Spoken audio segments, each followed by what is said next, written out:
मोहतरम हज़रात, बुज़ुर्गों, दीनी और ईमानी भाइयों, कुरान पाक जिसमें अल्लाह रब्बुल इज़्ज़त ने क़यामत तक के लिए हिदायत का सामान रखा है, उसमें आए हुए तमाम वाक़यात और अल्लाह के फ़रामीन हमारे लिए वो रोशनी है कि जिनके ज़रिए हर ज़माने में रास्ता देखना भी मुमकिन है, अंजाम और हालात के आखिरी नतीजे तक पहुंचना भी मुमकिन है और आज की ज़िंदगी को दुरुस्त बनाना भी मुमकिन है। कुरान में अल्लाह ने अंबिया का बड़ा तफसीली ज़िक्र किया है। ख़ास तौर पे हज़रत मूसा अलैहिस्सलातु वस्सलाम का तज़किरा, उनके वाक़यात, उनकी कौम का रवैया, उनकी कौम के साथ अल्लाह का मामला, उन पर नेमतों की बारिशें, उनके रद्द अमल और उनकी तरफ से नबियों के साथ जो सलूक रहा है उसका तफसीली ज़िक्र, कुरान का वो बयानिया कि जिसके ज़रिए से कौमों के हवाले से अल्लाह की सुन्नत को समझा और पढ़ा जा सके, ये तमाम बातें हैं जो अल्लाह ने मुख्तलिफ़ सूरतों में बयान फरमाई हैं। इससे पहले भी मैं हज़रत मूसा अलैहिस्सलाम और उनकी कौम और उनके मद्दे मुकाबिल उस वक्त की सुपर पावर ताकत फ़िरौन की ताकत के साथ जो मुकाबला हुआ है उसका ज़िक्र कर चुका हूँ।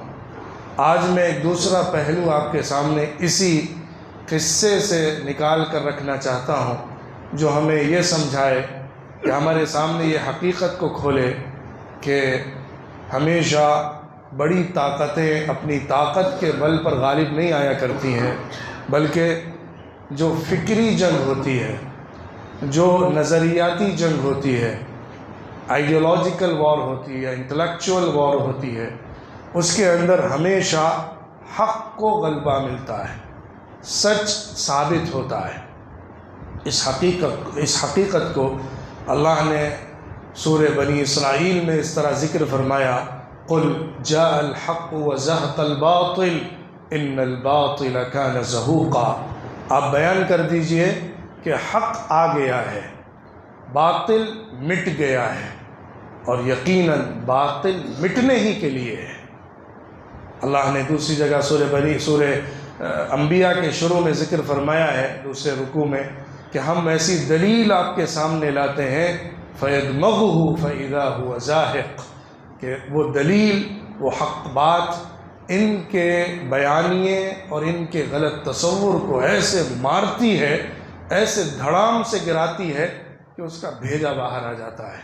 और जो बातिल है वो मिटने ही के लिए है। बातिल ताकत के बल पर और क़ुव्वत के ज़ोर पर कुछ वक्त तक तो चल सकता है, लेकिन वो ज़्यादा लंबे अरसे तक टिक नहीं पाता है। बातिल की उम्र छोटी होती है, हक़ की उम्र बड़ी होती है। ऊंच नीच आती है, हालात में उतार चढ़ाव ज़रूर होता है, लेकिन हक़ को गलबा मिलता है। हज़रत मूसा अलैहिस्सलाम की स्टोरी और क़िस्सा इस सिलसिले में बेहतरीन नमूना हमारे सामने रखता है और हमें देता है कि किस तरह जो फ़िक्री जंग होती है, मानवी मुकाबला होता है, उसमें हक़ को हतमी तौर पर गलबा मिल कर रहता है। हज़रत मूसा अलैहिस्सलाम की ज़िंदगी का और बनी इसराइल और उनके साथ फ़िरौन के रवैये का जो क़िस्सा है, उसमें से वो हिस्सा जो हज़रत मूसा अलैहिस्सलाम और बनी इसराइल के रिप्रेजेंटेटिव होने की हैसियत से, उनके नबी होने की हैसियत से, हक़ के दाई होने की हैसियत से उन्होंने फ़िरौन के सामने जो हक़ बात को पेश किया है, फ़िरौन ने जो रद्द अमल दिया है और उसके बाद जो जादूगरों के साथ मुकाबला हुआ है और उसके नतीजे में हज़रत मूसा को फ़तह मिली है, ये हिस्सा हमारे सामने एक बेहतरीन मिसाल है कि नरेटिव चेंज करना, हक़ बयानिए के ज़रिए से बातिल तसव्वुर को मिटाना, सच को गालिब करना, मानवी तौर पे गलबा हासिल करना, फ़िक्री तौर पर जंग जीतना, इंटेलेक्चुअल और आइडियोलॉजिकल वॉर के अंदर सही को नाफिज और गालिब करने में कामयाब होना वो कैसे मुमकिन होता है, और जो बातिल पर खड़ा होता है वो क्या रवैया अपनाता है, उसका तरीक़ा क्या होता है, उसका स्टैंड कैसा होता है। पहले थोड़ा सा इस किस्से को मैं आपके सामने रख दूंगा, फिर उसके नतीजे में जो हमारे सामने नमूना निकलता है ख़ास तौर पे आज के हालात में हमारे लिए, उसमें जो बेहतरीन मिसाल है उसको थोड़ा सा पेश करने की कोशिश की जाएगी। वाक़या इस तरह से है कि हज़रत मूसा अलैहिस्सलातु वस्सलाम ने जब अल्लाह की तरफ से नबूवत को कबूल फरमाया, उनको नबी मुंतखब किया गया, साथ ही साथ अल्लाह ने उनको दो बड़ी निशानियाँ अता फरमाई, दो बड़े मौजिज़े दिए कि जिसके ज़रिए से हक़ को पेश किया जा सकता है, हक़ को तक़वियत पहुँचाई जाती है और अपनी बात को अल्लाह के हवाले से कहने में मदद ली जाती है। मौजिज़े का काम ये होता है वो नबी को सच साबित करने में मदद करे, तायीद करता है। वो उनके दो मौजिज़े में से एक मौजिज़ा ये था कि उनके पास जो आसा और लाठी थी जिसके ज़रिए वो बकरियों को चराया करते थे, जिसके ज़रिए से वो पेड़ से पत्तों को गिराया करते थे, अल्लाह ने उस आसा के अंदर ये करिश्मा पैदा फरमाया कि जब वो अल्लाह के नाम से उसको ज़मीन पर मारते थे तो वो सांप बनकर, अज़दहा बनकर रेंगने लगता था, ज़मीन पर चलने लगता था और एक अज़दहे का रूप इख्तियार करके अल्लाह की तरफ से हैयत बदल कर, अपनी शक्ल तब्दील करके वो एक नई मखलूक बन जाया करता था। दूसरा मौजिज़ा यह था कि वो अपनी हथेली को, अपने पाम को जब अपने बगल में डालते थे, उसके बाद बाहर निकालते थे तो वहाँ से एक बड़ी ज़ोरदार रोशनी और बड़ा चमकदार नूर ज़ाहिर हो जाता था कि जिसके ज़रिए से हाथ में एक नई कशिश पैदा हो जाती थी, एक नया रंग और बहुत रोशन, एक चमकते हुए तारे की मानिंद उनका हाथ दिखाई देता था। ये दो मौजिज़े ऐसे थे कि जिनके ज़रिए से अल्लाह ने उनको जो नबूवत अता फरमाई थी उसकी तायीद होती थी। एक और बात यहाँ पर नोट करिए, अंबिया को जो मौजिज़ा मिलता है वो उस ज़माने के इल्म और फ़न को चैलेंज करने वाला होता है। उस दौर में इंसान और लोग अपनी उस दौर की टेक्नोलॉजी में जिस तौर पर सबसे आगे होते हैं उसी के अंदर उनको चैलेंज किया जाता है कि तुम्हारा इल्म जहाँ तक पहुँचा है नबी उससे आगे का इल्म तुम्हें दे रहा है। तो हज़रत मूसा अलैहिस्सलातु वस्सलाम के दौर में जादूगरी एक ज़बरदस्त फ़न की हैसियत रखती थी। जादूगर बहुत मशहूर हुआ करते थे। चीज़ों को बदलना, अक्लों के साथ खेलना, हक़ाइक़ को तब्दील करना, निगाहों पे पर्दा डालना, ये उस वक्त का बड़ा हुनर और फ़न था और उस दौर में जादूगरी के बड़े चर्चे थे। तो जादूगरी में जिस तरह चीज़ों को बदल कर दिखाया जाता है, अल्लाह ने उसी को चैलेंज करने के लिए मूसा अलैहिस्सलाम को ये मौजिज़ा दिया। आसा अज़दहे में तब्दील हो जाता था, हाथ बगल से निकलकर एक रोशन सितारा बन जाया करता था। इन दोनों निशानियों को लेकर वो फ़िरौन के पास आए। फ़िरौन को मुखातब करके कहा, अल्लाह का पैगाम लेकर मैं तुम्हारे पास आया हूँ, क्योंकि अल्लाह का हुक्म है कि मैं तुम्हें हक़ बात बताऊँ, सच बात पहुँचाऊँ और तुम्हारे और मेरे रब का तारुफ़ कराऊँ। वो गुस्से में सवाल करता है कि कौन है तुम्हारा रब, कहाँ से लाए हो तुम नए रब को? रब तो मैं हूँ, मैं पूरे मिस्र का, पूरे इजिप्ट का, इजिप्शियन एम्पायर का मैं ही एम्परर हूँ, मैं ही रूलर हूँ और रूलर के साथ साथ मैं लॉर्ड भी हूँ, मैं रब भी हूँ, मैं ही देता हूँ, मेरा ही हुक्म चलता है, मेरी ही इबादत की जानी चाहिए और परस्तिश होनी चाहिए। इस दावे के साथ उसने मूसा अलैहिस्सलाम को जवाब दिया और उनके ज़रिए से उनके रब की पहचान मांगी। मूसा अलैहिस्सलाम ने बताया, मेरा रब कौन है? आसमानों का, ज़मीन का, मशरिक़ का, मगरिब का, सारी चीज़ों का मालिक है, खालिक है, रब है। और उसके बाद उस मौजिज़े को पेश किया जो अल्लाह रब्बुल इज़्ज़त ने उनको दिया था कि उनका जो आसा था वो अज़दहा बन जा रहा था और जो उनकी हथेली थी उसके ज़रिए एक ज़बरदस्त रोशनी फूटती थी। इस मौजिज़े को देखने के बाद उसने फ़ौरन पैतरा बदला, फ़ौरन ही अपनी इमरजेंसी मीटिंग बुलाई, पार्लियामेंट बुलाई, और उस पार्लियामेंट के अंदर डिस्कशन शुरू हुआ कि ये क्या है, मूसा आके हमको दावत ही नहीं दे रहा है बल्कि वो चैलेंज भी कर रहा है और हमारे सामने बड़ी अनहोनी सी चीज़ लेकर आ रहा है। तो सब ने मिलकर एक रेजोल्यूशन पास की और ये कहा कि मूसा एक जादूगर है, जो काम वो कर रहा है, जो हुनर वो दिखा रहा है, वो जादूगरी है। इन्नहु लसिह्रुम मुबीन, ये तो खुला हुआ जादू है। ये बयानिया या ये नरेटिव क्रिएट करके फिरौन की पार्लियामेंट से चलाया गया, इसको प्रोपोगेट किया गया, इसको पूरे मुल्क में फैलाया गया कि एक नया जादूगर पैदा हो गया है जो करतब दिखाता है और करतब दिखा के हमारे रिवायती दीन को नुकसान पहुंचा रहा है। और साथ ही साथ एक और चीज़ को उससे जोड़ दिया जहां से आपको ये समझ में आएगा कि बातिल नरेटिव बनाने में क्या रवैया अपनाता है। इन्नहु युरीदु अन युखरिजकुम मिन अर्दिकुम बिसिहरिह, मूसा वो है जो अपने जादू के ज़रिए से तुम्हें तुम्हारे मुल्क से निकाल देना चाहता है, यानी वो अपने जादू के ज़रिए से तुम्हारे मुल्क पर कब्ज़ा करना चाहता है। वो तुम्हारा दुश्मन है, तुम्हें तुम्हारे मुल्क से बाहर भगाना चाहता है, वो देशद्रोही है, वो तुम्हारे मुल्क का बागी है, वो तुम्हारे मुल्क को छीनना चाहता है और तुम्हें मुल्क से हटाना चाहता है अपने जादू के ज़रिए से। मशवरा हुआ तो वहाँ पर एक बात तय पाई फिरौन के पार्लियामेंट के अंदर कि हम इस मूसा के जादू को तोड़ने के लिए पूरे मुल्क के बड़े बड़े नामवर जादूगरों को जमा करेंगे और इसके ज़रिए से मूसा को शिकस्त देंगे। ये बात तय हो गई। फिरौन ने ऐलान करवा दिया कि पूरे मुल्क में से जो टॉप के जादूगर हैं, मैजिशियंस हैं, उन सबको जमा किया जाए। पूरे मुल्क भर से हज़ारों की तादाद में लोगों को जमा किया गया। तारीख़ी रिवायात से मालूम होता है, जो बनी इसराइल की रिवायात हैं, कि वो तादाद 900 से लेकर 6 लाखों तक बताई गई है। इतनी बड़ी तादाद जादूगरों की जमा की गई, 6000 तक, 900 से 6000 तक बताई गई है। बहरहाल मजमा लाखों में था जो वहाँ पर आया था। हज़ारों की तादाद में जो जादूगर जमा हुए, उनकी खुसूसी मीटिंग फ़िरौन के साथ कराई गई। फ़िरौन ने उनको अपने पास बुलाकर कहा कि तुम्हें इस मुकाबले में लड़ना है।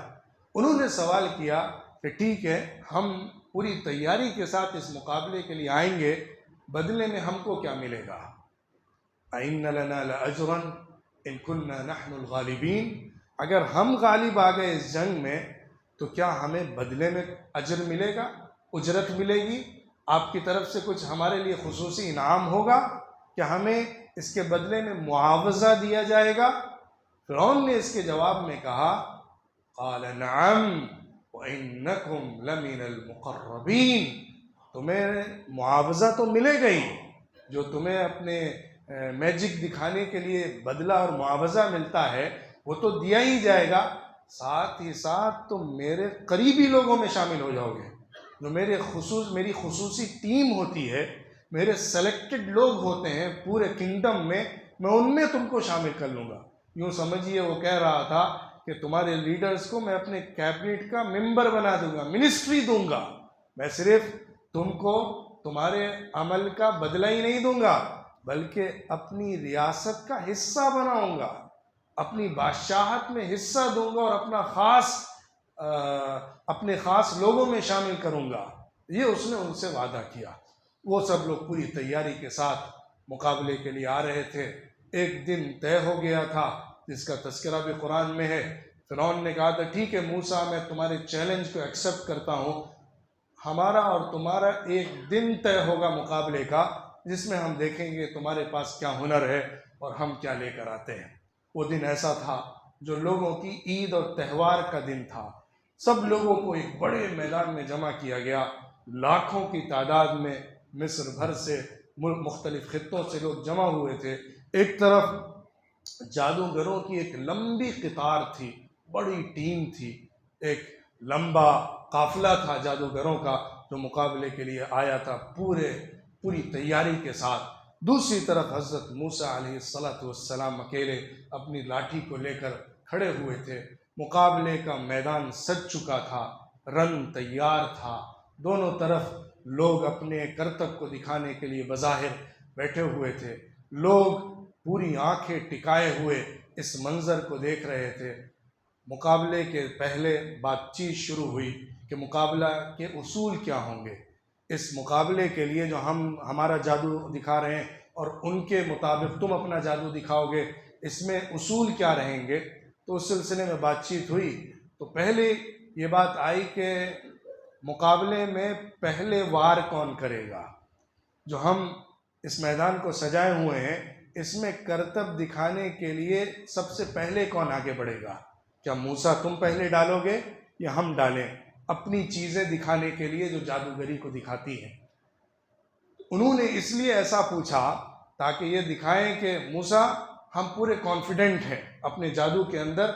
हमारे पास जो हुनर है वैसा हुनर किसी के पास पूरे मुल्क के अंदर नहीं है, बल्कि पूरी दुनिया में किसी के पास नहीं होगा।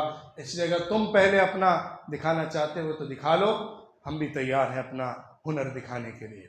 हज़रत मूसा अलैहिस्सलाम को उनसे ज़्यादा एतमाद था अल्लाह के मौजिज़े के ऊपर। उन्होंने कहा बल अलकू, तुम पहले डालो जो तुम डालना चाहते हो, पहले तुम वो दिखाओ जो तुम दिखाना चाहते हो, उसके बाद फिर मैं मुकाबले पर आऊँगा। तो उन्होंने अपनी रस्सियों को, जो डोर होती है, रस्सी होती है, बहुत सारी रस्सियाँ थीं, उनको उठाकर ज़मीन पर फेंका। उन रस्सियों को ज़मीन पर फेंकते ही देखने में ऐसा आया कि सांप हैं जो ज़मीन पर रेंग रहे हैं। वो रस्सियाँ सांप की तरह ज़मीन पर चलना शुरू हो गई, तेज़ी से मूसा अलैहिस्सलाम की तरफ दौड़ रही थी। आँखों को धोखा भी था, लोगों पर हैबत भी थी। सहरू अयुनन नास, कुरान ने कहा है लोगों की आँखों पर जादू चला दिया। वस्तरहबूहुम, और लोगों को डर और हैबत में डाल दिया। उनका ये जो करतब था, इसके बारे में अल्लाह ने कुरान में ये भी फरमाया है वजाऊ बिसिहरिन अज़ीम, वो बहुत बड़े जादू को लेकर आए थे। वो जादू उस दौर का सबसे बड़ा जादू था जो वो दिखा रहे थे कि आंखें लोगों की हकीकत से हटकर कुछ और देख रही थी। हैबत का आलम तारी था। मूसा अलैहिस्सलाम पर भी एक लम्हे के लिए उसका असर पड़ा, लेकिन फ़ौरन ही उनके दिल को अल्लाह की तरफ से थामा गया। फ़अौहैना इला मूसा अन अल्क़ि असाक, हमने मूसा की तरफ उसी लम्हे वही की, मूसा अब तुम अपनी लकड़ी को डाल दो। उसी वक्त हज़रत मूसा अलैहिस्सलाम ने अपने आसा को, अपनी लकड़ी को सामने ज़मीन पर फेंका। देखने में आया कि वो एक बड़ा अज़दहा बन गया। जो सांप होते हैं छोटे छोटे, वो सामने से आ रहे थे। दूसरी तरफ से हज़रत मूसा अलैहिस्सलाम की लकड़ी जो गिरी थी, वो एक बड़ा अज़दहा बन गया था जिसके बड़ा मुंह खुला हुआ था। वो भी उन सांपों की तरफ दौड़ा जो जादूगरों की तरफ से आ रहे थे। बढ़ते बढ़ते उसने तमाम उन रेंगते हुए सांपों को, जो रस्सियां सांप की शक्ल में दिख रही थी, अपने मुंह के अंदर निगल कर खा लिया।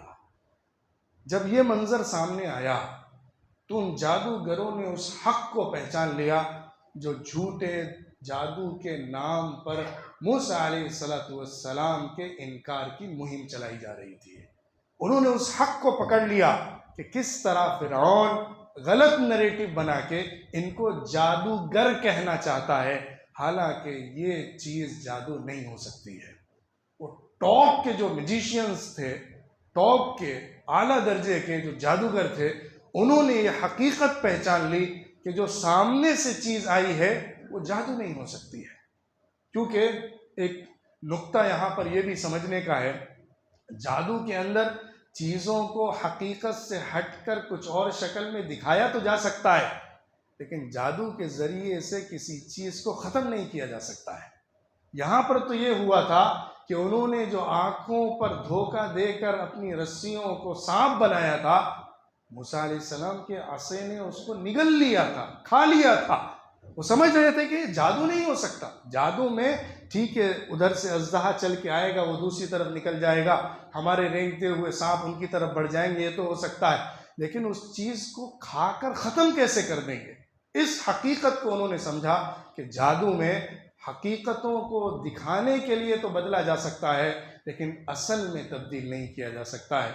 इस हकीकत को पहचानने के बाद उनके जो लीडर्स थे, जो टॉप के मैजिशियंस थे, उन्होंने सामने आकर कहा ये जादू नहीं है, जो मूसा ने हमारे मुकाबले में किया है वो जादू नहीं है।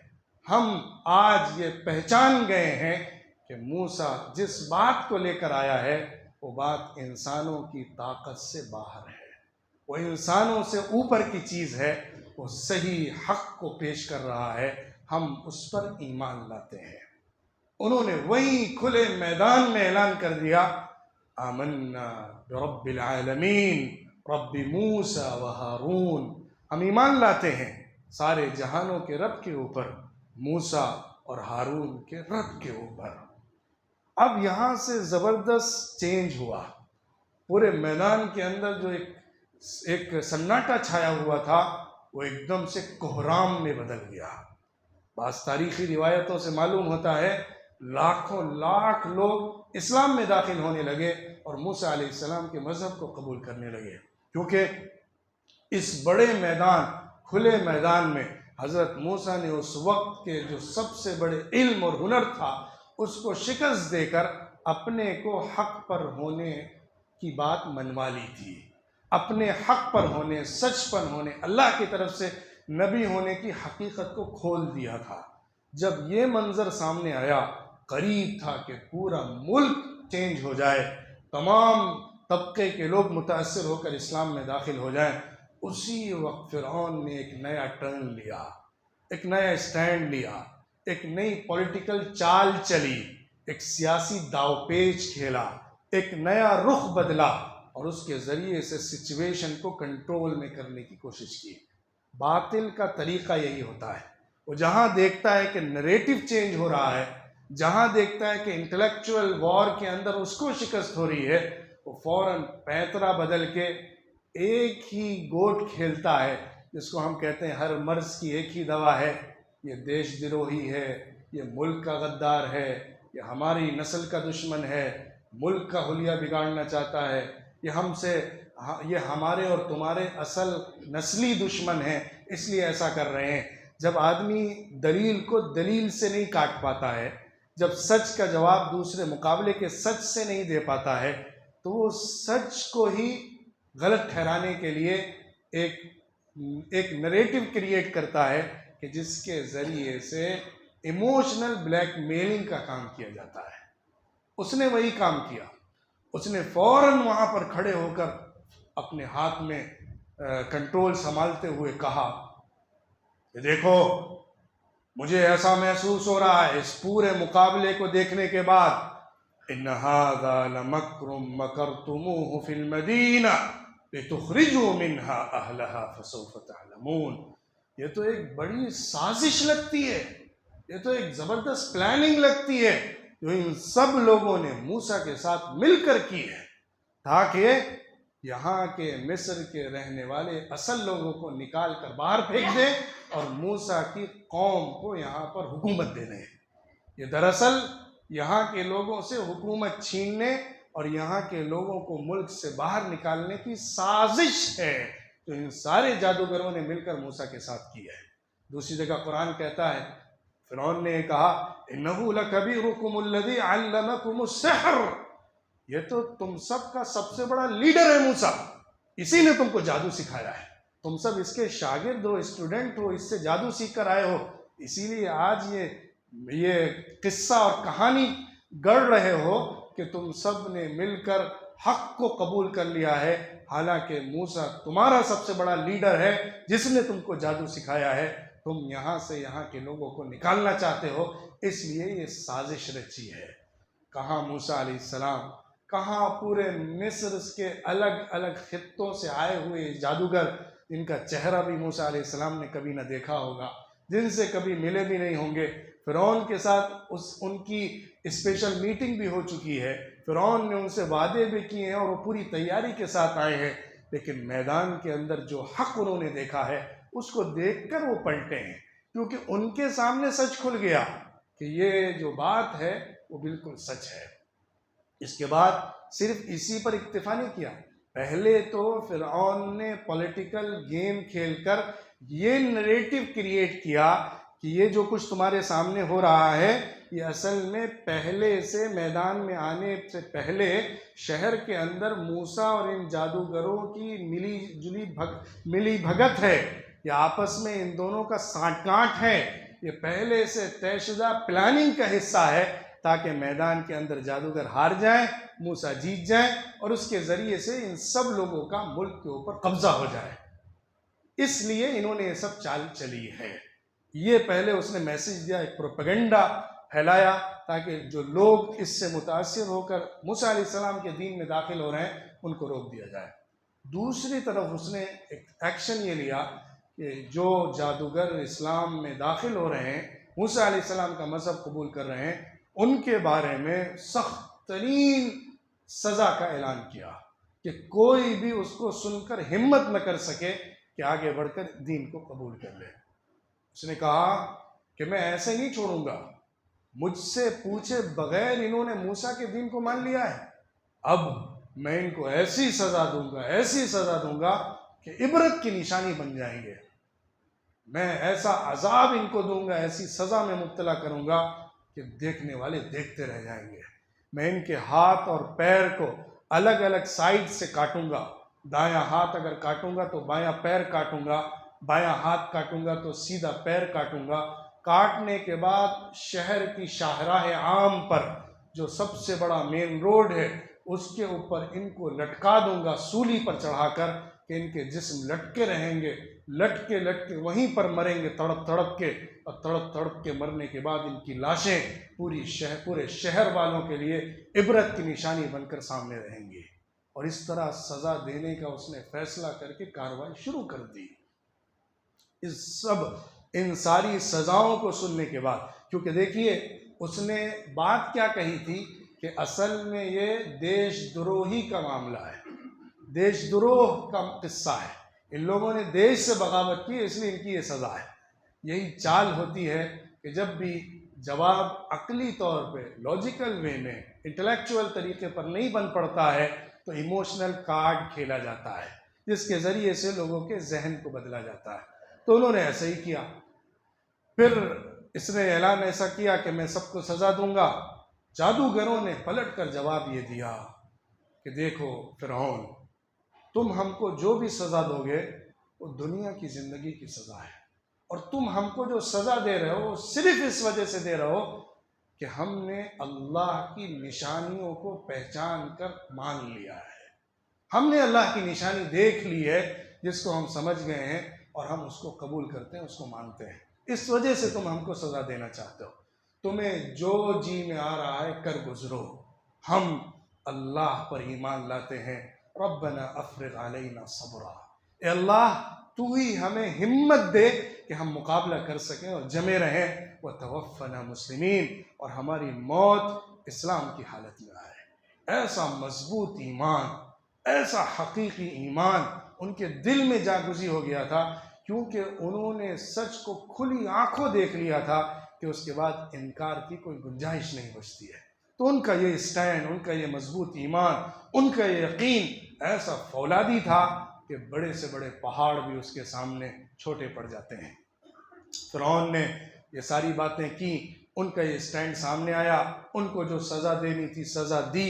बहरहाल जो एक मास कन्वर्जन था, जो पूरी कौम का एक टर्न था, एक बदलाव था हज़रत मूसा अलैहिस्सलाम के मज़हब को मानने का, उसको तो रोक लिया गया, क्योंकि जो प्रोपेगेंडा चलाया गया और जिस तरह भयानक जुल्म और ज़्यादती करके उस आवाज़ को दबाने की कोशिश की जो हक़ को कबूल करने वाली आवाज़ है, उसके नतीजे में बहुत सारे लोग रुक गए।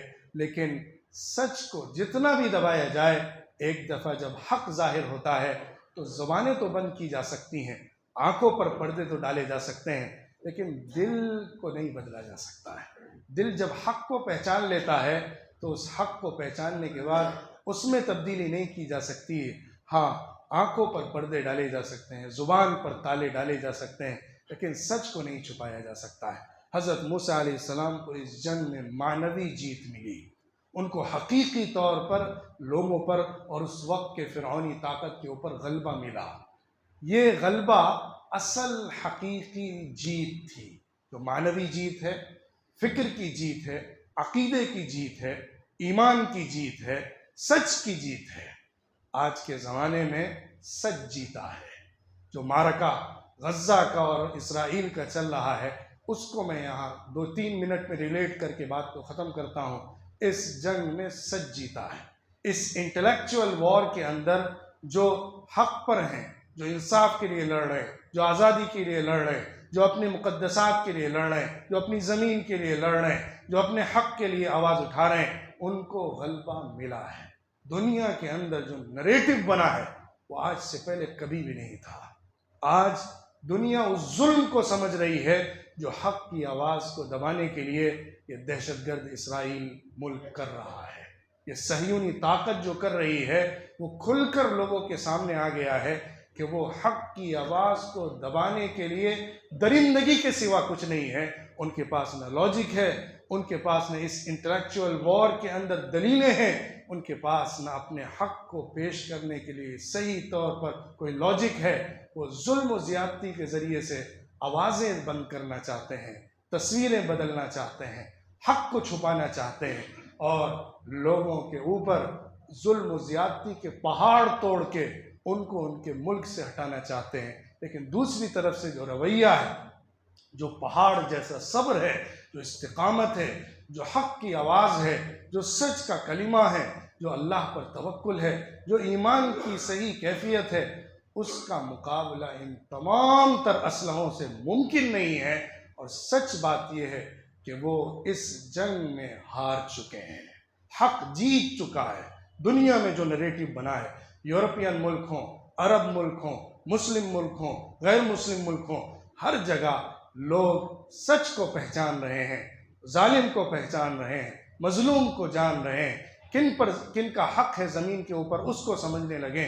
जो लोग इसमें दिलचस्पी रखते हैं वो हिस्ट्री पढ़ रहे हैं, जो लोग इससे वाकिफ़ होना चाहते हैं वो सही सूरत हाल को जानने की कोशिश कर रहे हैं। और जितना जुल्म बढ़ रहा है, सच्चाई ये है कि हक की उतनी ज़्यादा जीत हो रही है, क्योंकि जुल्म जालिम अपनी गलत बात को छुपाने के लिए ही तो करता है, और मजलूम तमाम तर जुल्म सह के भी जब हक बोलता है तो वो हक बड़ी ताकतवर आवाज़ के साथ निकलता है कि उसको दबाया नहीं जा सकता है। अल्लाह रब्बुल इज़्ज़त हकीकी तौर पर, ज़मीनी तौर पर, मैदानी तौर पर भी हक को गलबा नसीब फरमाए और इन मजलूमों को, उन जालिमों के ऊपर गलबा नसीब फरमाए। जैसे तूने फ़िरऔन को समंदर में गर्क करके बनी इसराइल को, हज़रत मूसा अलैहिस्सलाम को नजात अता फरमाई थी, फ़िरौनी ताकत के ऊपर मानवी गलबे के साथ जो जादूगरों पर हुआ था, तूने उनको मैदान के अंदर भी फ़िरौन को मिटाकर गलबा नसीब फरमाया था।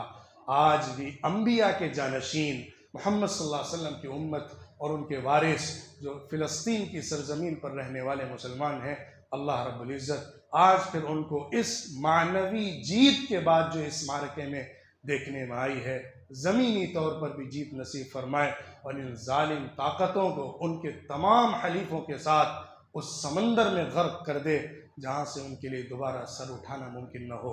व आखिरु दावाना अनिल हम्दुलिल्लाहि रब्बिल आलमीन। अल्हम्दुलिल्लाहि रब्बिल